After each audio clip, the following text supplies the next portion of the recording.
Hello guys, welcome back to another tutorial where I will show you how you can map different urban characteristics for any city in the world using global human settlement layer data in R. Alright, let's kick off our adventure by first of all installing and then loading the packages that we need. I'm here going to define the list of libraries that we need. The first one is Tidyverse. This one is the umbrella package which we'll be using for data wrangling and data visualization. The second one is the Terra package, which we'll be using to work with raster files because our built-up features object is going to be a raster file. The third one is the asset package, which we'll use for shapefiles. And then finally, to visualize our results together with ggplot2, we'll be using also tidyterra. Now, the first thing is to check if these packages are already installed. So I'm here, what I'm going to do is create a new object, which is going to store information on those packages that are not installed. So first of all, I'm gonna see here what are the installed ones, and I'm gonna go into the row names of already installed packages. Now, if some of them are not installed, we need to install them, and for this purpose, we need to write an if-else statement here. So if any of these installed libraries equals false, in other words, if they're not installed, we need to install them. So we simply tell R install packages. But we don't need all from this list of libs. We need those that are not among the installed libraries object. And finally, we can also here install also dependencies for our packages. Now that we installed the packages that we need, the last step is to simply load them into R. So that's pretty easy. What we need to do is we just need to apply to this libs list, we need to apply library function, and library function in R is used for loading packages into R. In today's tutorial, we'll be creating a map of Mumbai and also its built-up features. So for that purpose, we either need the shapefile of Mumbai, or what we can do is, and what I'm going to do here is find the centroids of, or the central points, central coordinates of Mumbai, and then build a round buffer around it. And this is what we are going to do in this tutorial. So here what I have is the link to a GitHub repo with the centroids of 1600 major cities around the globe. So we'll be using this data set, which is in CSV format, and then extracting those centroids for Mumbai, which we will then use to build a buffer around it. All right, so first of all, let's fetch this one. So I'm going to call this one city centroids. And what I'm going to do here is I can read directly this CSV file from the internet. So I can just use this read_CSV, and then I need to actually put double quotation marks around this one. And I can then run this, and this will load into R. Now, the first thing we want to see here is how this looks like, right? What is the information here? So what I'm going to do here is I'm just going to quickly go ahead and show you the first few rows of this data set. So here what you can see is we have country code, which we are not interested in. Then we have the so-called urban agglomeration, which is basically the city. And then here we have latitude and longitude coordinates, which are important for us. So basically what we need from this one is column number 2, 3, and 4. All right, and the second one we can even rename because the name is simply atrocious. All right, so let's call this one Mumbai centroids, and let's work off the city centroids here, and then let's put this into a pipe. So the first thing that we said we will do is select only those columns that we need. So we go for dplyr select, and then as we said, we need only columns from 2 to 4.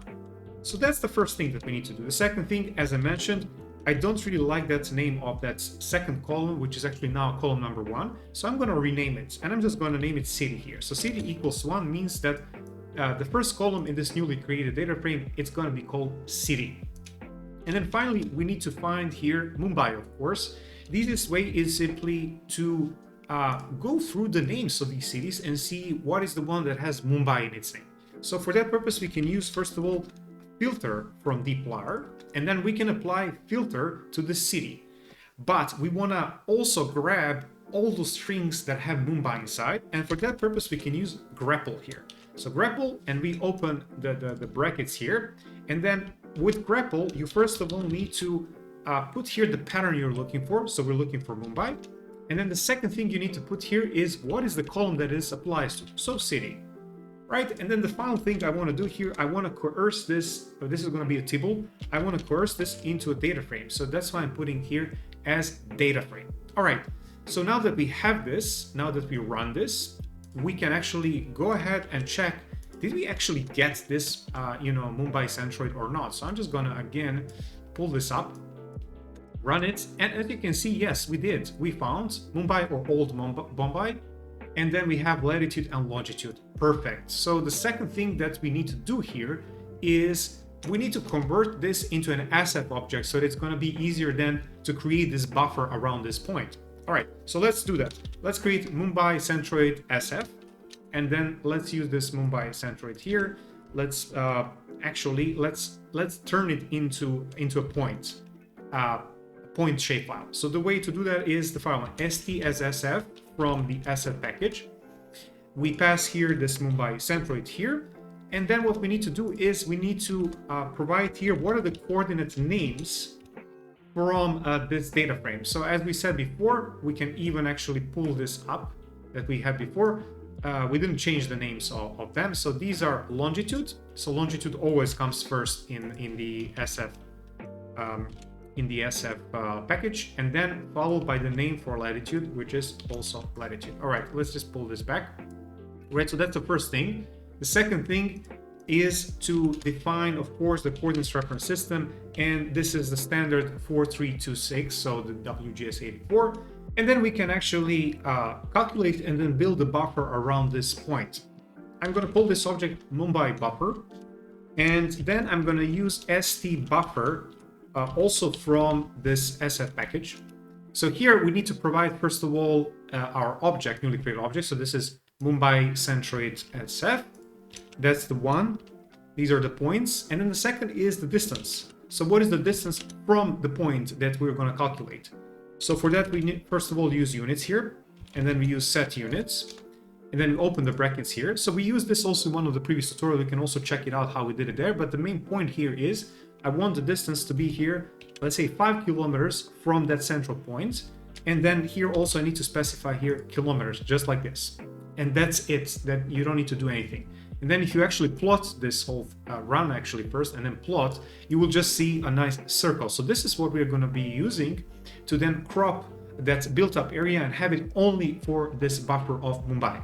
I'm super delighted to be back at the Global Human Settlement Layer website, from which we already worked with the global population data. But this time I want to introduce you to another awesome data set, which is called GHS built up characteristics. So this data set will tell you a lot about the characteristics of the urban areas. It's going to basically decompose them into residential, non-residential areas, and also some other parts such as, for example, roads and water. So over here, what we can do is select only one data set, the one from 2018.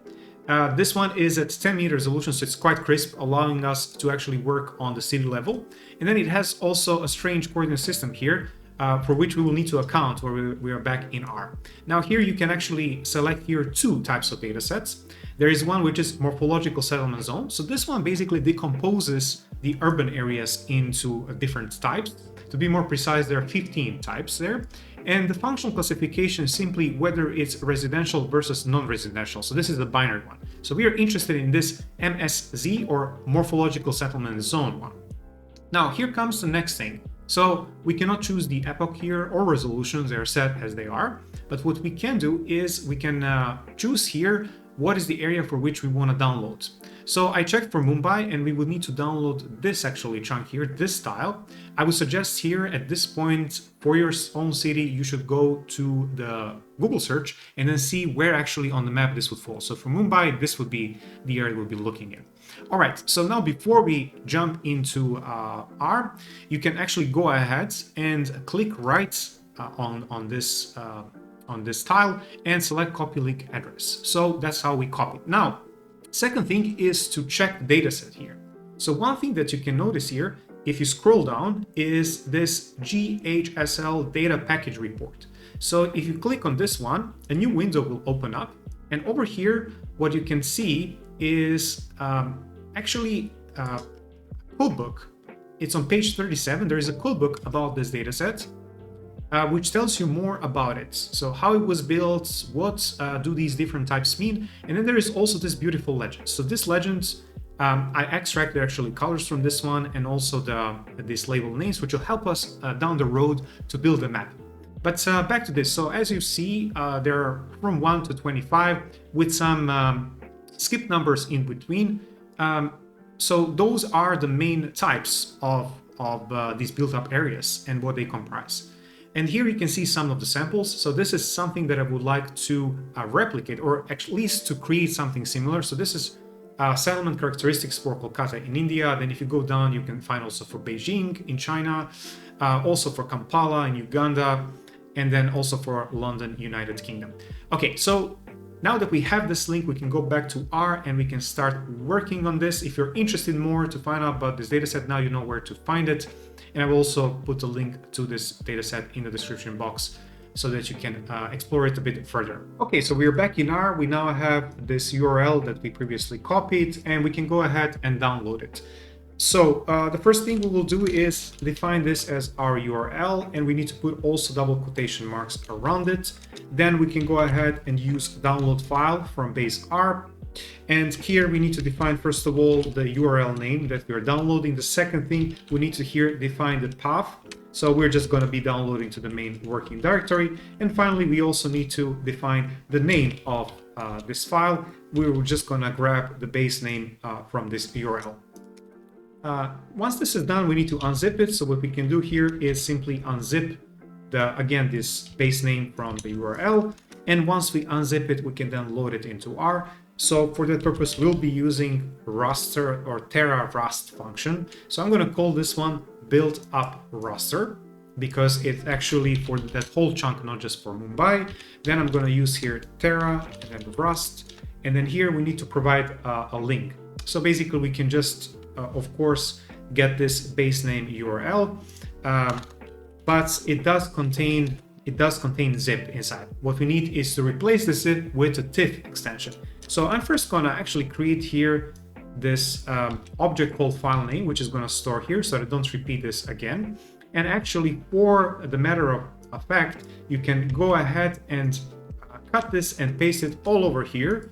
So you define it here, and then instead of writing always this, base name URL, you can just replace it here with file name and also here with file name. It's gonna do the same thing, but it's kind of a more elegant, and you can trace it back to the object that you define on line 72. Anyways, so what we need to do here is we need to use gsub to get rid of that zip extension and then add TIFF extension to it. So basically, we're gonna get rid of this .zip. We're gonna replace it with .tiff. And then finally, this needs to be applied to this file name that we just created. One reminder before we proceed forth is that here, this newly loaded raster file does not work with the WGS84 coordinates reference system. It's working with this Molvite coordinates reference system. So we need also to transform our buffer SF object into this one. So this is the next thing that we're going to be doing before we actually crop this built-up raster and get only the Mumbai built-up features raster. Okay, so let's go ahead and then grab our Mumbai buffer, and then let's simply use st transform from the SF package. So here we can just pass also Mumbai buffer. And then the second thing is defining this CRS or coordinates reference system. So here we can basically just use Terra CRS and grab the coordinates reference system of this built-up raster. As easy as that. And then when you run this, actually this is going to be transformed. Actually, I'm going to show you right now how this looks like. All right, and then if we just explore this now Mumbai buffer, you will actually notice that the coordinates reference system is now reprojected to the same one that the built-up raster is. This now allows us to crop this built-up raster using Mumbai buffer in order to get Mumbai raster. So I'm going to here go ahead and create an object called Mumbai built-up, and this one here we're going to perform Terra and then crop. So we're going to be cropping this built-up raster, and we will be using Mumbai buffer for that. Now, The thing is, this one is in SF format and this one is Terra format, but we're applying a function which comes from Terra. So we would need to coerce this Mumbai buffer also into a Terra vector to be able to perform this operation. So Terra vect to coerce it. And then what we want to do is we want to basically only take everything that is inside of the circle, and mask equals true in the end means that we get rid of all these NA values outside of it.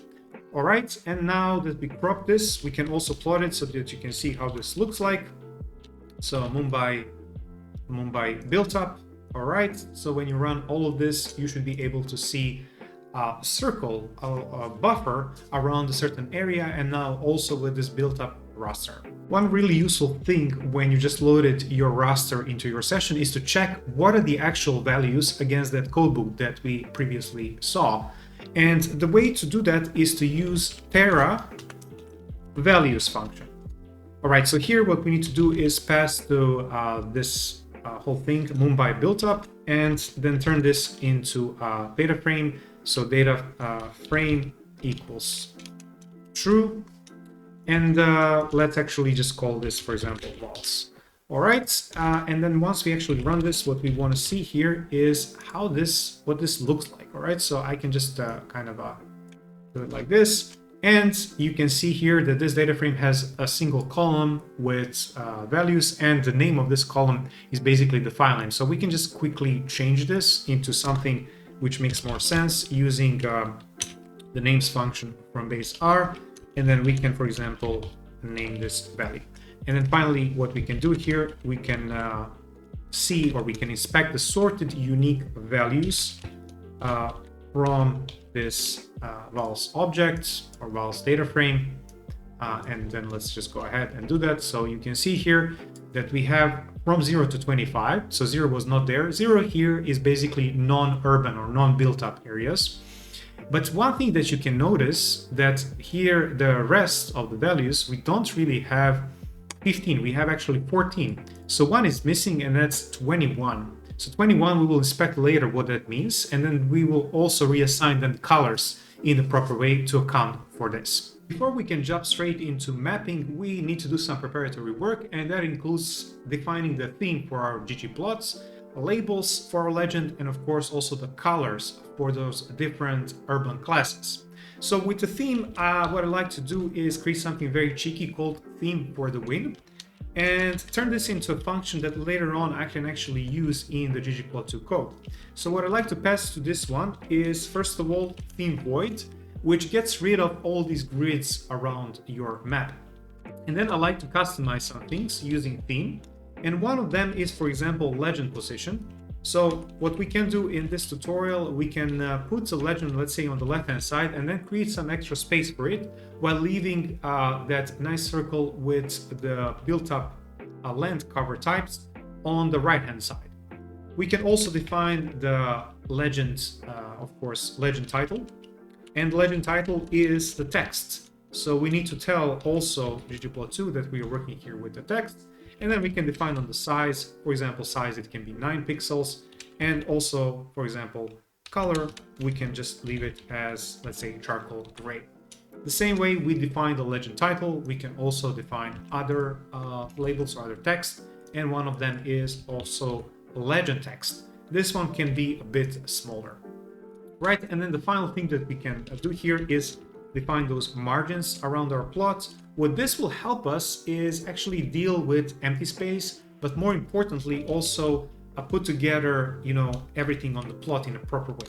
So plot margins, we here need to provide a list. So first of all, I'm here shrinking the space on the top. That's why the value is minus. Then when it comes to other elements, we have the right-hand side. This one we can also shrink. The bottom-hand side, we can also shrink, so -1. And then, as I said, the left-hand side, what we can do with this one, we can leave a bit space on the left-hand side for the legend, right? And once we actually define this, what we can do here is simply define then the units that we will be using. All right, so this is how you define the theme. That's the first part. Now comes the second part in this section, and that is labels. Now for the labels, I thought it's like a lot of work for us to kind of go ahead and do individual. So I did it beforehand, and I'm just going to paste it here. All the possible classes. Now, this is class 21 here that I commented out because, as you saw before, it's simply not in the raster file. How do I know it's 21? Well, if I go here from non-urban, which is 0, to this one, which is 25, and then we skip actually some parts, like in the legend themselves, we can see that this is 21. But there's also an easier way. Simply go from the back to the beginning. So if this is 25, this is 24, 3, 2, and 1. So the non-residential buildings with a height of 3 meters or lower, they're simply not in the dataset, and we don't need to do it. So, okay, so we now have the labs. Now these labs, they're simply from that legend, so I didn't invent this. This is from the legend that we saw on the GHSL website. The only thing that I added here is this non-urban, because we do have 0, and this 0 means that it's a non-urban or non-built up area. And then the last step here is, of course, the colors. The colors, as I said, I did it beforehand again, because they are not provided anywhere, either in this raster file or anywhere else. So I simply manually extracted them. It took a while, but I did it, and I got actually the proper colors. So these colors follow this order here. The only thing that I added, which was not there, is this light gray color, and this is for non-built up areas. All the other colors actually correspond to those colors from that legend that we saw online. And we are finally ready to map. And this is what we're going to do. First of all, we're going to create an object called map. Then we're going to call ggplot here. And then we're going to go ahead with finally tidyterra. Tidyterra, which we used in so many previous tutorials, has a function called geospatial, which allows us to pass our raster as is, and then also assign color to it and plot it. So the thing we want to do here is, if I just pass here Mumbai built up, what is going to happen, these are continuous values, but we want to have them as categorical. So we need to actually wrap this into S factor here. So this is going to turn this into categorical values. That's very, very important in this stage. All right, so this is one and only layer that we'll be using. So now we can go ahead and customize things. And one of them is, of course, the color. So here, because again, we're using categorical colors, we need to use scale fill manual function. Here, first things that we can define is the title of the legend. So because we're here working with morphological settlement zones, we can also say here, morphological settlement zone, or we can put MSZ in the brackets. All right, so that's the first thing that we always define when you're working with the scale manuals. So the next thing is to define the colors, which we already actually did. We just need to pass them here. So values equals calls. And then we need to do the labels. So the labels are those labs that we also defined. We can also here define the NA value. Some people like to put it to gray. I'm going to go ahead and put white here because we already have gray for those non-urban areas. And then the very last thing, but very important, if you want to omit the NA label from printing there, you simply need to say here NA.translate equals false. Now that we define the colors, we can go ahead and also customize our legends. And for that purpose, we need to use a guides attribute here, or guides function. So because our main aesthetic is about filling those raster cells, we need here to define fill equals to, and then guide legend, which allows us to pass certain attributes to our legend. The first one is the direction. So our legend is on the left-hand side, and I would like it to be vertically positioned. So I'm going to say here that it's vertical. And the other two things that I want to define here are the width and the height. Measured in units, we can, for example, put them to be 5 millimeters here. The same can go also for the height. We can also define it in the same way, since it's anyways a vertical legend. Now that we have this, the only thing that is missing is, of course, our famous theme for the win. Other things that you can also add here maybe are title or captions. And if you want to do that, what you can simply do here is labs, and then open here the brackets, write title equals to, and then here you can also write, something inside of these double quotation marks, and same goes also for the caption. And this is how you create pretty and effective map of different urban types. The truth is, you can do this for any city across the globe, which sounds very exciting, but if you are interested in simply replicating today's analysis, I prepared the link to the GitHub repo in the description box below, so do check it out. Feel free to clone it, reuse it, modify it as you see fit. If you have any questions, comments, or just general feedback, feel free to reach out to me here on YouTube, but also on Instagram and X. If you're new to R and you seek to expand your data visualization, your geospatial knowledge in R, I prepared a few cool tutorials for you, so do check them out. See you next time.